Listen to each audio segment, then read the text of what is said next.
નમસ્કાર કલમ યુદ્ધ સમાચારની સાથે હું છું આપની સાથે પાયલ બામભણિયા। તો જોઈએ આજના મહત્વના સમાચારમાં।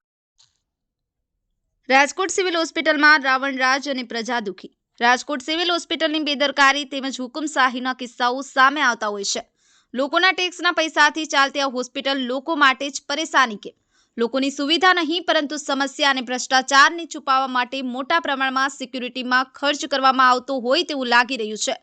એમજી સોલંકી નામની કોન્ટ્રાક્ટ કંપની મોટા માથાના અધિકારીઓના ભ્રષ્ટાચારને છુપાવવા હોસ્પિટલમાં મીડિયા કર્મીઓની પણ એન્ટ્રી બંધ કરી કોઈ મોટા કાંડમાં ભાગીદાર હોય તેવું લાગી રહ્યું છે। ટ્રોમા બિલ્ડિંગના બીજા માળે ટીબી વોર્ડમાં સૌથી જરૂરિયાતના લેવાનું મશીન એક જ છે અને દર્દીઓની સંખ્યા અઢળક તેમજ સાફ સફાઈના ડીંગાચીકતી મેનેજમેન્ટના આખા ટીબી વોર્ડમાં કોકરોચનું સામ્રાજ્ય છે। દર્દીઓની દવા ફ્રૂટ અને ખાવાની વસ્તુ રાખવાના ટેબલો દર્દીઓના બેડમાં કોકરોચનું સામ્રાજ્ય જોવા મળ્યું। ગંદકી અને આવા સેવા જીવજંતુથી ચેપ ફેલાવાનો મોટો ખતરો હોય છે પરંતુ સિવિલ સુપ્રિન્ટેન્ડન્ટ જીવદયા પ્રાણદયામાં માનતા હોય એવી જ રીતે કોકરોચને પાડી રહ્યા છે। શું ખરેખર રાજ્ય સરકાર દ્વારા લોકહિતમાં કાર્યવાહી થશે કે પછી ભ્રષ્ટાચાર અને કમિશનર શાહી ચાલશે તે જોવું રહ્યું। આરવી જેઠવા, કલમ સમાચાર, રાજકોટ।